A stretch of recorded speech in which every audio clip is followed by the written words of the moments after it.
আপোনালোকে যদি Google pay, PhonePe, Paytm এনেকুৱা ধৰণৰ UPI এপ্লিকেশ্যনবিলাক ইউজ কৰে তেনেহ'লে এপ্ৰিল মাহৰ পৰা এতিয়া ইয়াৰ বহুতখিনি নীতি নিয়মৰ সালসলনি হৈ গ'ল। এতিয়াও যিটো নীতি নিয়মৰ বিষয়ে মই আপোনালোকক ক'ম, এই নীতি নিয়মটোৱে যিসকল লোকে বেংকৰ পৰা লোন লয় তেওঁলোকৰ কাৰণে বহুতখিনি সকাহ আনিব। আমি যে বেংকৰ পৰা লোন এটা লওঁ, 1 জুলাইৰ পৰা RBI এটা নতুন নিয়ম আনিব, যিটো নিয়মৰ ফলত প্ৰত্যেকজন বেংক ইউজাৰৰে বহুতখিনি সহায় হ'ব। নিয়মটো হৈছে আমি যে দেখি থাকোঁ বৰ্তমানৰ এতিয়াৰ পৰা আপোনালোকৰ যিটো ছ'চিয়েল মিডিয়া একাউণ্ট থাকিব, আপোনালোকৰ যিমানবিলাক ছ'চিয়েল মিডিয়া একাউণ্ট আছে এইবিলাকৰ ওপৰত ইনকাম টেক্স ডিপাৰ্টমেণ্টৰ চকু থাকিব। প্ৰথমে কৈ দিওঁ টাৰ্মিন এইটো ডিজিটেল আসাম 2.0 চেনেলটোৰ এটা নতুন ভিডিঅ'লৈ আপোনালোক সকলোকে পুনৰবাৰ স্বাগতম জনাইছোঁ। আপোনালোক সকলোৰে নিশ্চয় বেংকত একোটা একাউণ্ট আছে, কাৰোবাৰ SBIত আছে, কাৰোবাৰ পঞ্জাৱ নেশ্যনেল বেংকত আছে, কাৰোবাৰ HDFCত আছে, কাৰোবাৰ গাঁৱলীয়া বেংকত আছে, কিন্তু প্ৰত্যেকজন লোকৰে আপোনালোকৰ নিশ্চয় বেংকত একোটা একাউণ্ট খোলা আছে। গতিকে এপ্ৰিল মাহৰ পৰা RBIয়ে বেংক ইউজাৰসকলৰ কাৰণে কিছুমান নতুন নীতি নিয়ম বা নতুন কিছুমান গাইডলাইন জাৰি কৰিছে, যিবিলাকৰ বিষয়ে আপুনি যদি ভালদৰে জানি বা বুজি নথয় তেনেহ'লে আপুনি আহিবলগীয়া সময়ত সমস্যাটো পৰিব পাৰে আৰু বেংক ৰিলেটেড যিসমূহ ফেচিলিটিজ দিয়া হৈছে সেইসমূহৰ পৰাও আপোনালোক বাদ পৰিব পাৰে। গতিকে কি হয় এইসমূহ নীতি নিয়ম, কেনেকৈ এইসমূহে আমাক প্ৰভাৱ পেলাব, সকলোখিনি কথা আমি এই ভিডিঅ'টোত ডিটেইলত আলোচনা কৰিম। গতিকে ভিডিঅ'টো সম্পূৰ্ণভাৱে প্ৰথমৰ পৰা শেষলৈকে চাব। এতিয়ালৈকে আপুনি ভিডিঅ'টোত যদি লাইক এটা কৰা নাই, ফটাফট ভিডিঅ'টোত লাইক এটা কৰি দিয়ক। চেনেলটোলৈ যদি প্ৰথম আহিছিলে ছাবস্ক্ৰাইব কৰি লওক এনেকুৱা ধৰণৰ ইনফৰ্মেটিভ ভিডিঅ' ৰেগুলাৰ চাবৰ কাৰণে। আহক এতিয়া ভিডিঅ'টো আৰম্ভ কৰোঁ। এতিয়া চাওক, এপ্ৰিল মাহৰ পৰা কেৱল বেংক ৰিলেটেডে নহয় অন্য বহুতবিলাক নীতি নিয়মৰ সালসলনি কৰিছে, যাৰ ওপৰত মই অলৰেডি চেনেলত ভিডিঅ' দি থোৱা আছে। আপোনালোকে নিশ্চয় সেইসমূহ ভিডিঅ' চেক আউট কৰিব। ভিডিঅ'টো আৰম্ভ কৰাৰ আগতে আৰু এটা অনুৰোধ, আপুনি যদি এতিয়ালৈকে আমাৰ হোৱাটছআপ চেনেলটো জইন কৰা নাই, যিটো হোৱাটছআপ চেনেলত মই বহুতবিলাক সৰু সুৰা আপডেটৰ লগতে আমি অনলাইন ৰিলেটেড যিসমূহ কাম কৰোঁ সেইসমূহ আপোনালোকক তাত মই আপডেট দি থাকোঁ। গতিকে আপুনি এক্সচেঞ্জ কাৰ্ড বনোৱা, CM888 এপ্লাই কৰাই হওক বা অন্য যিকোনো ধৰণৰ অনলাইন ৰিলেটেড কাম কৰাব হ'লে আমাৰ হোৱাটছআপ চেনেলটো জইন কৰি লওক। তাতে মই সকলোবিলাক ডিটেইলছ দি থোৱা আছে। হোৱাটছআপ চেনেলৰ লিংকটো আপোনালোকে ডেছক্ৰিপশ্যনত লাভ কৰিব। এপ্ৰিল মাহৰ পৰা আপোনালোকে প্ৰথম যিটো নীতি নিয়মৰ সালসলনি হোৱা দেখিবলৈ পাব সেইটো হৈছে HDFC বেংক ইউজাৰসকলৰ কাৰণে। আপোনালোকৰ যদি HDFC বেংকত একাউণ্ট আছে আৰু আপোনালোকে ATMত গৈ যদি UPI থ্ৰু দি আপোনালোকে পইচা উইথড্ৰল কৰে, তেনেকুৱা ক্ষেত্ৰত এতিয়া আপোনালোকৰ সেই উইথড্ৰলটো ATM উইথড্ৰল হিচাপে ধৰা হ'ব। চিম্পুল ভাষাত আপোনাক মই বুজাই দিছোঁ। প্ৰথমে কি হৈছিলে যে আপোনালোকে ATMত গৈ যদি ATM কাৰ্ড দিহে আপুনি পইচা উলিয়ায় তেতিয়াহে আপোনাৰ সেইটো ATM উইথড্ৰল হিচাপে ধৰা হয়। আৰু প্ৰত্যেকটো বেংকৰ কিছুমান নীতি নিয়ম আছে যে আপুনি ATMৰ পৰা ইমান টাইমলৈকেহে ফ্ৰী আপুনি ট্ৰানজেকশ্যন কৰিব পাৰিব, মানে ফ্ৰী আপুনি পইচা উইথড্ৰল কৰিব পাৰিব। সেইটো লিমিট যদি ক্ৰছ কৰি দিয়ে তেনেহ'লে পাৰ ট্ৰানজেকশ্যন আপোনালোকক তেওঁলোকে ফিজ এটা লগাই দিয়ে। গতিকে এতিয়াৰ পৰা আপোনালোকৰ যদি HDFC বেংকত একাউণ্ট আছে আৰু আপোনালোকে ATMত গৈ যদি UPI থ্ৰু দিও যদি আপুনি পইচা উলিয়াই, ATM কাৰ্ড ইউজ নকৰাকৈ যদি পইচা উলিয়াই, সেইটো আপোনালোকৰ ATM উইথড্ৰল হিচাপে ধৰা হ'ব। আৰু আপোনালোকে যদি সেইটো লিমিট ক্ৰছ কৰে তেনেকুৱা ক্ষেত্ৰত আপোনালোকক পাৰ ট্ৰানজেকশ্যন তেওঁলোকে 23 টকাকৈ চাৰ্জেছ লগাব। প্ৰথমে এইটো টোটেলি ফ্ৰী আছিলে, মানে আপুনি ATMলৈ গৈ যদি UPI থ্ৰু দি ট্ৰানজেকশ্যন কৰে তেনেহ'লে আপুনি সেইটো আনলিমিটেড টাইম কৰিব পাৰিছিলে, কিন্তু এতিয়াৰ পৰা সেইটো নহ'ব। আপোনালোকে UPI থ্ৰু দিয়ে কৰক, লাগিলে ATM কাৰ্ড থ্ৰু দিয়ে কৰক, দুইটাই আপোনালোকৰ ATM উইথড্ৰল হিচাপে ধৰা হ'ব। আৰু আপোনালোকে সেইটো যদি লিমিটটো ক্ৰছ কৰি দিয়ে, মাহত যিমানটো আপোনাক ফ্ৰী লিমিট দিয়ে সেইটো ক্ৰছ কৰিলে আপোনালোকে 23 টকাকৈ আপুনি পাৰ ট্ৰানজেকশ্যন পে কৰিব লাগিব। গতিকে আপোনাৰ যদি HDFC বেংকত একাউণ্ট আছে তেনেহ'লে নিশ্চয় এই কথাটো মনত ৰাখিব। এতিয়াৰ পৰা আপোনালোকৰ বেংক একাউণ্টত যদি আপোনালোকে হাই ভেলিউ এমাউণ্ট ট্ৰানজেকশ্যন কৰে, সেইটো ইনফৰ্মেশ্যন এতিয়া বেংকে ইনকাম টেক্স ডিপাৰ্টমেণ্টক দিব পাৰিব।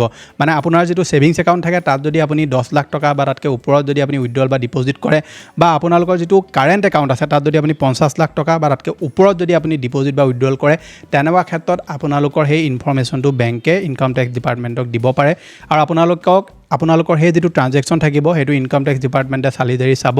তাত যদি কিবা আনইউজুৱেল তেওঁলোকে দেখা পায় তেনেকুৱা ক্ষেত্ৰত আপোনালোকৰ ওপৰত তেওঁলোকে ইনকাম টেক্সৰ নটিছো দিব পাৰে। লগতে এইটো কেৱল আপোনাৰ পইচা বুলিয়ে নহয়, আপোনাৰ যদি অন্য কিবা প্ৰপাৰ্টি ট্ৰানজেকশ্যন হৈছে বা ট্ৰানজেকশ্যনৰ লগতে যদি আপুনি 1 লাখ টকাৰ আপুনি ক্ৰেডিট কাৰ্ড বিল যদি কেছ থ্ৰু দি আপুনি ডিপ'জিট কৰে, তেনেকুৱা ক্ষেত্ৰতো আপোনালোকৰ ওপৰত ইনকাম টেক্স ডিপাৰ্টমেণ্টৰ চকু থাকিব।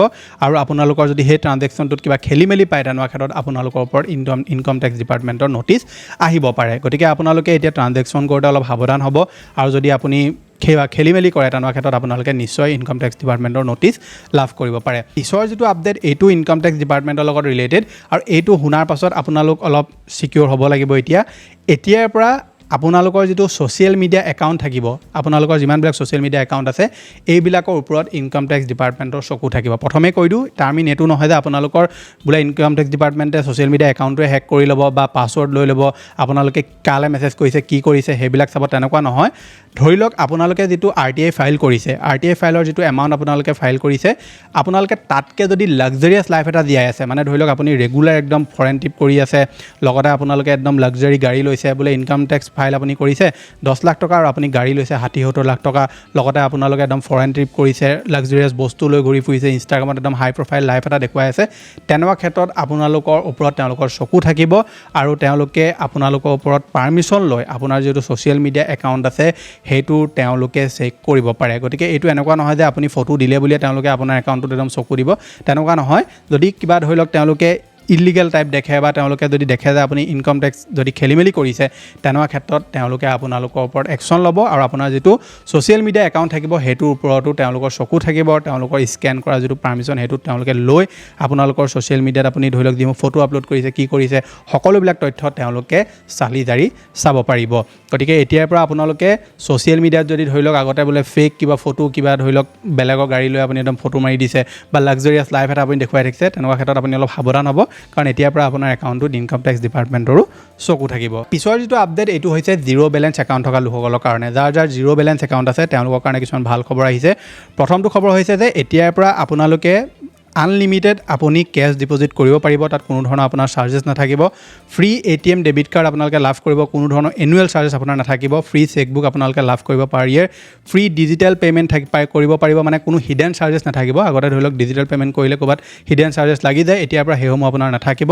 লগতে আপোনালোকে 4টা ফ্ৰী উইথড্ৰলো কৰিব পাৰিব। গতিকে যিসকল লোকৰ জিৰ' বেলেঞ্চ একাউণ্ট থাকে তেওঁলোকে বহুতবিলাক সমস্যাৰ সন্মুখীন কৰিবলগীয়া হয়। গতিকে এতিয়াৰ পৰা আপোনালোকৰ যিবিলাক হিডেন চাৰ্জেছ থাকে বা য'ত চাৰ্জেছ কিছুমান লগোৱা হয়, যেনে ডেবিট কাৰ্ডত আপোনাৰ এনুৱেল চাৰ্জেছ থাকে, এইবিলাক এতিয়া বৰ্তমান ৰিমুভ কৰি দিয়া হ'ব।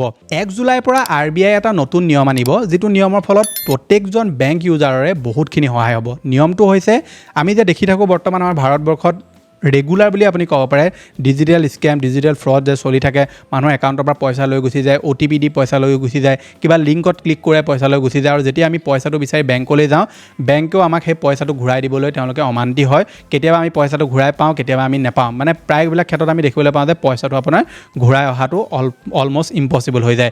RBI কৈছে যে 1 জুলাইৰ পৰা আপোনালোকৰ লগত যদি কিবা ফ্ৰড হয়, তেনেকুৱা ক্ষেত্ৰত 85% তেওঁলোকে কম্পেনচেশ্যন দিব। মানে আপোনাৰ যিমানটো এমাউণ্ট আপুনি লছ কৰিছে তাৰ আপোনাৰ 85% তেওঁলোকে কম্পেনচেশ্যন আপোনালোকক ঘূৰাই দিব। কিন্তু এইটো লাইফ টাইমৰ কাৰণে নহ'ব। আপোনালোকৰ লগত ধৰি লওক বোলে জুলাই মাহৰ 1 তাৰিখৰ পিছত কিবা এটা ফ্ৰড হৈ গ'ল, য'ত আপোনাৰ পইচা স্কেমাৰে লৈ গুচি গ'ল, তেনেকুৱা ক্ষেত্ৰত তেওঁলোকে সেই এমাউণ্টটোৰ 85% আপোনালোকক কম্পেনচেশ্যন দিব। যদি তেওঁলোকে পইচাটো ঘূৰাব নোৱাৰে বা ধৰি লওক তেওঁলোকে ল'ব নোৱাৰে, তেনেকুৱা ক্ষেত্ৰত আপোনালোকক বেংকে সেইটো পে' কৰিব। কিন্তু আপুনি সেই সম্পূৰ্ণ ঘটনাটোৰ ৰিপৰ্ট 5 দিনৰ ভিতৰত দিব লাগিব বেংকক। যদি আপুনি 5 দিনৰ ভিতৰত চাইবাৰ ছিকিউৰিটিক কমপ্লেইন নকৰে, বেংকক যদি কমপ্লেইন নকৰে, তেনেকুৱা ক্ষেত্ৰত আপোনালোকে সেই পইচাটো ঘূৰাই নাপাব। আৰু এটা কথা মনত ৰাখিব যে সেই পইচাটো কেৱল আপুনি এবাৰহে ঘূৰাই পাব। মানে আপুনি ধৰি লওক বোলে যেতিয়া নিয়মটো আহিব, নিয়মটো প্ৰযোজ্য হোৱাৰ পিছত বোলে আপোনাৰ লগত কিবা স্কেম হ'ল, আপুনি বোলে পইচাটো ঘূৰাই পাব লাগে, এতিয়া আপোনাৰ সেই পইচাটো তেওঁলোকে ঘূৰাই দিব। কিন্তু তাৰপিছত যদি আকৌ স্কেম হৈ যায়, তেনেকুৱা ক্ষেত্ৰত কিন্তু আপুনি পইচা ঘূৰাই নাপাব। মানে চাইবাৰ ছিকিউৰিটি আপোনালোকক নিশ্চয় সহায় কৰিব, বেংকেও সহায় কৰিব, কিন্তু আপোনালোকক সেই পইচাটো বেংকে ঘূৰাই নিদিব বা বেংকে কোনো ধৰণৰ কম্পেনচেশ্যন নিদিব। এইটো এটা যথেষ্ট ভাল নিয়ম, কাৰণ প্ৰথমবাৰ আপোনালোকে কিবা এটা ভুল কৰিছে, বেংকে আপোনালোকক হেল্প কৰিছে। কিন্তু পিছতো যদি আপুনি একেটাই ভুল কৰে, আপুনি OTP দি দিলে, কাৰোবাক লিংকত ক্লিক কৰি দিলে, কাৰোবাক আপুনি পাৰ্চনেল বস্তু শ্বেয়াৰ কৰি দিলে, তেনেকুৱা ক্ষেত্ৰত আপোনালোকক বেংকে কোনো ধৰণৰ কম্পেনচেশ্যন নিদিয়ে বুলি কৈছে। যিটো নীতি নিয়মৰ বিষয়ে মই আপোনালোকক ক'ম, এই নীতি নিয়মটোৱে যিসকল লোকে বেংকৰ পৰা লোন লয় তেওঁলোকৰ কাৰণে বহুতখিনি সকাহ আনিব। আমি যে বেংকৰ পৰা লোন এটা লওঁ বা আমি যিবিলাক ধৰি লওক কিছুমান RBI ৰেগুলেটেড এপ্লিকেশ্যনৰ পৰাই কেতিয়াবা কিছুমান লোন লওঁ, সেই লোনসমূহ লোৱাৰ পাছত কি হয়, কেতিয়াবা ধৰি লওক আপোনাৰ লোনটো দিয়াত অকণমান দেৰি হৈছে, আপোনাক হেৰাছমেণ্ট কৰিবলৈ লাগি যায়। বেংকে আপোনাক হেৰাছমেণ্ট কৰে, ৰেগুলাৰ কল কৰিবলৈ আৰম্ভ কৰে, সময় নাই, ৰাতিপুৱা কৰি দিয়ে, ৰাতিও কৰি দিয়ে। গতিকে যেতিয়াই তেতিয়াই কল কৰিবলৈ আৰম্ভ কৰে, আৰু কেতিয়াবাতো আপোনালোকৰ যি ফেমিলি মেম্বাৰ্ছ থাকে তেওঁলোকলৈও কল কৰি আপোনাক হেৰাছমেণ্ট কৰিবলৈ ষ্টাৰ্ট কৰি দিয়ে। গতিকে RBI কৈছে যে এতিয়াৰ পৰা এইসমূহ কাম তেওঁলোকে কৰিব নোৱাৰিব।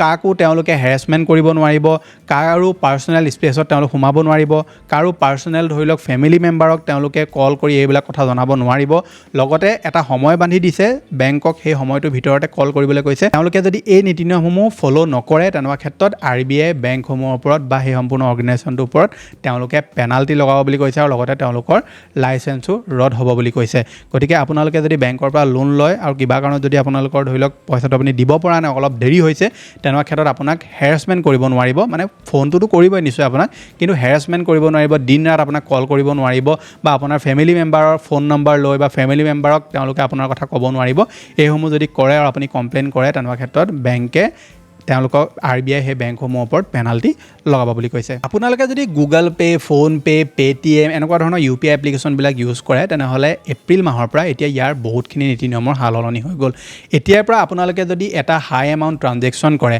তেনেকুৱা ক্ষেত্ৰত আপোনালোকক সেই UPI এপ্লিকেশ্যনটোৱে বায়'মেট্ৰিক বা ফেচ অথেণ্টিকেট আপোনালোকৰ বিচাৰিব পাৰে মানে আগত কি হৈছিলে আপুনি 500 টকাই ট্ৰানজেকশ্যন কৰক 5,000 কৰক 50,000 কৰক আপোনাক তেওঁলোকে পিনে বিচাৰে কিন্তু এতিয়াৰ পৰা আপুনি যদি হাই এমাউণ্ট এটা ট্ৰানজেকশ্যন কৰে মানে ধৰি লওক ইউজুৱেলি আপুনি সিমানটো এমাউণ্ট ট্ৰানজেকশ্যন নকৰে আপুনি ধৰি লওক কেতিয়াবা বোলে নৰ্মেলি আপুনি 500 600 1000 2000 কৰি থাকে হঠাৎ আপুনি 50,000 টকা এটা ট্ৰানজেকশ্যন কৰিলে তেনেকুৱা ক্ষেত্ৰত আপোনালোকক যিটো UPI পিন সেইটো তেওঁলোকে নিবিচাৰিব তাৰ সলনি তেওঁলোকে আপোনালোকৰ পৰা যিটো ফেচ অথেণ্টিকেট বা বায়'মেট্ৰিক সেইটো আপোনালোকৰ পৰা বিচাৰিব পাৰে গতিকে এইকেইটা আছিলে যে আপোনাক দিবলগীয়া ইনফৰমেশ্যন আশা কৰিছোঁ আপোনালোকে ভিডিঅ'টো চাই ভাল পালে যদি ভাল পালে ভিডিঅ'টো লাইক কৰিব চেনেলটো যদি প্ৰথম আহিছিলে ছাবস্ক্ৰাইব কৰি ল'ব এনেকুৱা ধৰণৰ ইনফৰ্মেটিভ ভিডিঅ' ৰেগুলাৰ চাবৰ কাৰণে এতিয়া আপোনালোকৰ স্ক্ৰীনত আৰু এটা ভিডিঅ' ওলাই আছে নিশ্চয় এইটো চেক আউট কৰিব মই লগ পাম এটা নতুন ভিডিঅ'ত আজিলৈ ধন্যবাদ